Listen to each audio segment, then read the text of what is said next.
Hello and welcome back. My name is Leon, or better known as Setters from my team.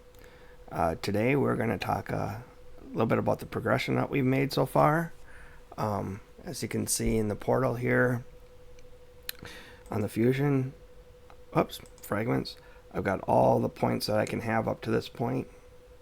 And of course, it's way down here, Wight, green, and Cora, which is 25. Today we're going to spend some time working on the artifact enhancement. I don't have any points here yet, but we'll cover what's going on. Oh wow, 4,700. Holy, that's a lot. I thought they were much lower before. I thought they were right around 4 grand before. Oh well, we'll get her done. The prizes aren't too bad either. They're not great, but they're not bad. I wish this here would be an epic book instead of a rare.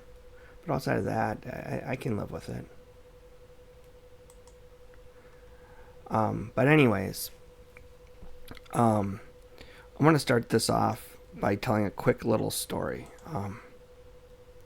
And the reason I'm going to tell a story here is it actually relates back to what we're doing in today's video, which is dealing with the artifacts.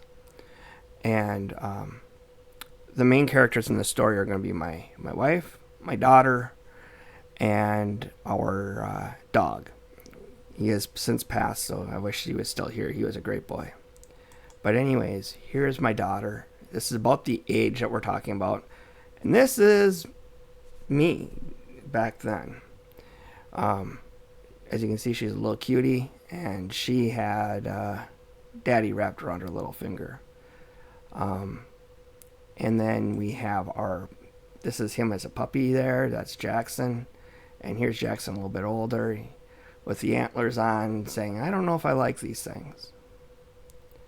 Well, the story goes, I'm at work. This is when I was working at Best Buy, and I was downtown, and I was about an hour away from being done with work. I get a call from my wife. My daughter is sobbing and screaming in the background, about this age, crying, Daddy, Jackson's ruining my teddy bear. And Kim gets on the phone and tells me Jackson's got Cheer Bear, her Cheer Bear outside, and he is doing unspeakable things to it. This Cheer Bear is a giant Cheer Bear. It's like 3 feet tall, super fluffy. Every night when I go to tuck my daughter in, she wanted a story, I'd lay down next to her and put my head on this Cheer Bear because it was so comfy. It was an amazing pillow. And my daughter, she loved it. Not because she loved Cheer Bear or anything else. She liked the rainbow that was on his chest. And she thought it made her room look pretty. And Jackson, well, he loved it for other reasons. Now, at this point, Jackson had been fixed, so he wasn't a unfixed dog. But he was humping it across the yard, that's for sure. So I told my wife, is it okay for me to come home and then deal with it? She's like, okay. So waited till the end of the day. I came home, and Jackson's still out in the yard humping this poor Cheer Bear. And my wife, I walk in, and I'm like, why didn't you just take it away and take care of it? And she goes, I can't. Why not? I can't. Die of association. She was embarrassed to beat all heck. She couldn't even, she didn't go outside for a month. Only time she went out is to hop into the car to go somewhere. She was that embarrassed. My daughter, she's still crying. She's horrified. And so I go out and I grab onto the Cheer Bear and throw it in the garbage and come back in. I said, it's all taken care of. She goes, my wife goes, hey, well, did he ruin not did he ruin Cheer Bear? I'm sorry that he ruined Cheer Bear. And it's like, well, that's not Cheer Bear anymore. That's Please Not There Bear.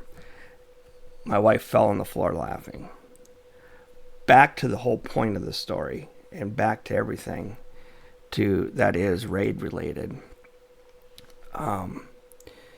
The reason that I bring up this story is we all have to kind of figure out, in that story, raid is Cheer Bear.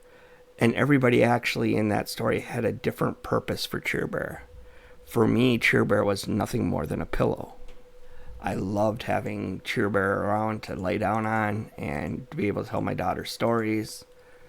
And my daughter, she loved Cheer Bear because it made her room pretty. Jackson, he loved Cheer Bear for a whole different reason. But actually, it was because he was the low man on the totem pole in the family. He had just been disciplined for playing rough with Heidi. So we, he wanted somebody that he was dominant over. And so, yeah, he had been fixed. The reason that he was doing it was he was trying to be dominant. So after all of it was done, I took Heidi to the store, got her a new toy. I took Jackson to PetSmart and got him a new toy that he could dominate, and it was much smaller, so he wasn't humping it in the yard. And everybody was happy. But what my point is, in Raid, there's so many different things that you can do. You can absolutely love, like I do, Clan Boss. Clan Boss is my favorite part of this. There's no ands, ifs, or buts about it. There's nothing better than, for me, building a new Clan Boss team and finding something that works, finding a new combination that could possibly beat my old scores. Absolutely love and adore doing that. And because of that, there we go, another sacred. Woohoo! We are on a roll. I think I might be pulling this every day, or doing a video every day, as long as I keep getting sacred shards. Holy cow. That's amazing. And then a void on top of it. This is a great day. Let's see if we can break the 132 and bring our clan down to 0 on the Nightmare, Ultra Nightmare. Anyways, find the thing that you love. And the reason that comes back to equipment... Oh, I just short. Dang it. The reason that it's important for the equipment is if you love PvP, there's a lot of Go Second teams. You're not going to prioritize speed gear. Everything that I love is exact speeds. So I'm not only getting speed gear, but I'm getting a lot of it because sometimes I need 31, sometimes I need 32 speed. And I have to have a lot of speed in order to get there. As a matter of fact, right now, I think if I really wanted to, I could take a hero and push their speed over 400. I'm pretty sure I could do that. I know like my Demitha right now is at like 315, and I know I could get her higher. So when you figure that out and you know that that's what you want to do, you know that your speed gear is important, and you know everything else is good. Then you can start creating a system for taking care of equipment. So for me, my system, the first thing that I do, and now I've done this since the very beginning. After I started doing Nightmare campaign and was starting to get 6-star gear, the first thing I do is I come in and I go through, and anything that's not 6-star, I get rid of. Why do I do that? The reason I do that, even though I have some 5-star gear that's great, if I have 5-star gear that's great, it's already on somebody. And so I can just get rid of this stuff. And it makes part of my daily routine very simple. I can go through and take care of that. The second thing that I've done is I go through my gear and I have a ranking system. So let's take Cruel, because I've been getting a lot of Cruel gear lately. And I have a ranking system. And for me, my 5 things that I look for is speed, crit rate, crit damage, resistance, and accuracy. But speed is the most important. So here you got all 5 of them that I value. And so I give speed a value of 2, crit rate and crit damage, resistance and accuracy all have a value of 1. So in order for me to keep a piece of equipment to be upgraded, it has to have a total value greater than 2. So in this case, I have speed and crit rate. That's 3. Speed is 2, crit rate is 1. Here, accuracy, crit rate, that's 2. So I'm going to keep it. And I go through all my gear. And I also include, just so you know, up here, that is doubled. So if it was speed boots, that'd be a 4. And I'd keep it no matter what. You know, if it was a crit rate or crit damage, I keep it. Because it would be at 2. Now, that is for whether I keep it to upgrade. After I upgrade, there's a slightly different, same idea, but slightly different pattern. So I'm going to find one that has a better pattern here. So here's a good one. Once again, accuracy and crit damage are both worth 1. Okay? So crit damage and accuracy, we start off with a base of 2, but then I put 3 levels on crit damage. That brings me up to 5. So my base to keep, I try to keep at 4. So my point value is 4. This one's 5. I'll keep this one. Once again, accuracy is 1, plus another 1, plus another 1. That's 3. Uh-oh. That's not good enough. So that one gets sold. So I can sell that bad boy. Now, once you start doing that kind of pattern, it becomes obvious and becomes quick for you to do. My system has recently changed because of Hydra. It used to never keep resistance. Now I do focus on resistance, and they get a point value. And resistance is getting to the point where I might even give them 2, like speed. But that's how I handle equipment. So now when I go through, the very first thing that I'm going to do is I'm just going to go to substats and hit speed. And I have all this gear that has a speed substat on it. And if it's an epic gear, I'm going to upgrade it to 12.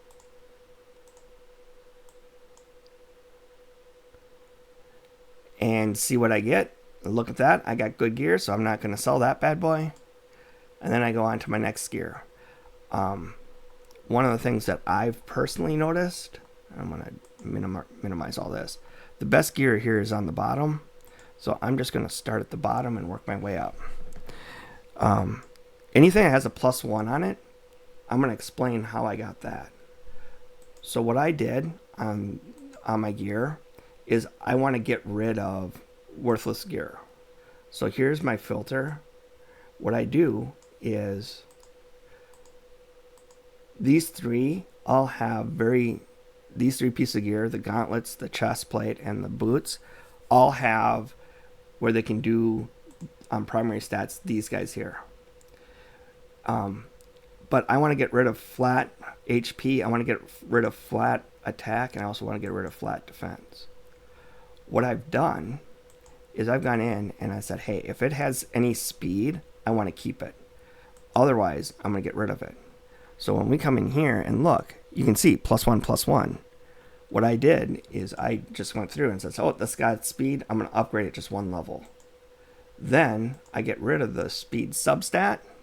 And if you notice, it doesn't change anything because I've sold off all the equipment that is flat stats that doesn't have speed. That's why you see some of the stuff that has +1.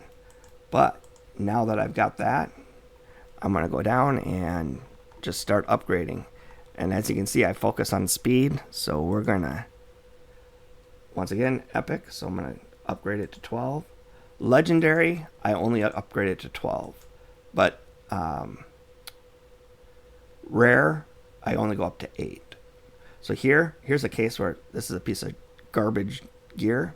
I'm going to keep it because it's Rathalos set for now. But as I get more Rathalos set, that's going away. That has no place in my collection. I would say within the month, that's definitely gone. As of today, just because it's the brand new set, I'm going to keep it for a little bit, but it will go away. Here's rare, so it's only going to go up to 8. And we're just going to fly through and do all the gear that way. Once again, as I said, legendary only goes up to 12, unless I get a triple roll on like crit rate or a double roll on crit rate, crit damage. Then I will roll all the way up. Or if I get a double roll on speed, I'll go all the way up. So that way I can see what the completed stuff looks like. But I only do that with legendary gear or mythical gear. Like if this one here were to get triple resistance, I'd just leave it at 12. I don't care because it can't go up any higher. This one here would end up with just 2 points. This is probably going to be gone also once I get a little further along. But that is how I handle choosing what gear gets upgraded. And this is one I just got that I haven't purged out. This one here should probably be sold immediately. So I'm going to sell it right away since I've got it here. And that just keeps me in gold. I'm not going to go too much further because I don't want to bore the hell out of you guys. The other thing that I do, and it's the other one that's going off right now, is the champion training.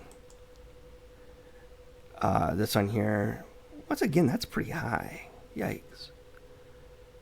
Oh, we'll get through it. The champion training, I have all my guys pretty well set, and I can just come into upgrade rank and do my thing. I'm going to have to do some upgrade levels because I need to get some food up.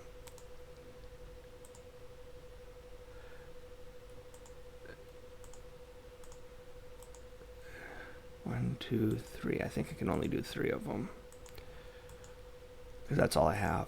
I'll probably download a bunch more, but that said, that gives me on level 10 I don't do anything, but on level 2, 3, 4, and 5, what I do is I put because it pretty much doubles your values, I put in whatever star elixir that they are.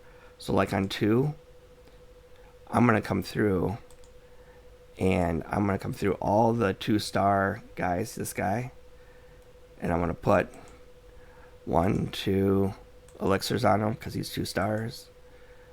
And this one here, I'm going to put 2 on him. And then when I go to upgrade rank, I only use the ones that I've put 2 stars on. And that pretty much doubles the points that you get on champion training. So if I were to go through and do all my guys, and I got a lot of guys here as you can see that are ready to go up. And all these guys have all come from the fact, all those 40s have come from the Guardian Ring. And I've always got guys ready to go to 5-star pretty much all the time. My biggest problem is getting the 3 stars up to 4-star food to get that done.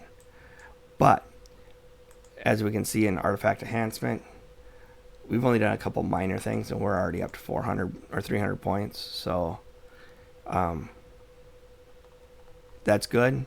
And on the champion chase, I don't think I've done enough I just scratched the surface and that's it. But it gives you an idea of what's going on. and how I handle doing it. Yeah, I'm at 98. I almost have 100 already, which is really cool. That's pretty good. But I'm gonna go back to. Give me 1 second to bring up this screen here. Not that one. This one. If you notice that the champion training, it overlaps dungeon divers here, and it overlaps dungeon divers here. So I have a long ways to go on dungeon divers. Let's pull up. Let's pull up the events here real quick, and you see dungeon divers. I completely finished. I completely finished Fire Knight, and I'm at 1627. I'm not even halfway to the champion fragment. So it's going to take more than the spider has to offer. Okay? Now, not all champion, not all guys that we're going to do, not all of them are going to do Fire Knight, Spider, Dragon, Ice Golem. Sometimes it's, Fire Knight into Dragon. What I always do, is I get the minimum I need for the Fire Knight, I get the minimum I need for the Dragon, the minimum I need for Ice Golem, and then I fill out the rest of the Dungeon Divers with Spider. Why? Because the equipment's worth more, you sell more to make more money, and when you sell more to make more money, then you have the money that you need for the artifact enhancements. And if you notice, there's 3 of them in this game to get done for the White Queen. So I know that everything is here. And once again, focus on double dipping as much as possible. So if you're going to do... I'm going to probably hold off a little bit on champion training. I'm going to do my champion training right now, obviously. But I'm going to hold off on doing the upgrades or running the dungeons, because I want to know if I want to run the dungeons with Dungeon Divers 1 or Dungeon Divers 2. And I'm not going to know that until I run the Spider tournament. And to be honest with you, the Dungeon Divers 2 is probably the one that I'm going to skip. We'll find out probably tomorrow. Actually, definitely tomorrow. So, this is Leon Setters from L61, the greatest team in the world. We'll talk to you later. Hope you guys enjoyed this. Reach out to me. Like and subscribe. I hate saying that. God, I hate saying that. Like and subscribe if you would, please. I'll talk to you later. Bye.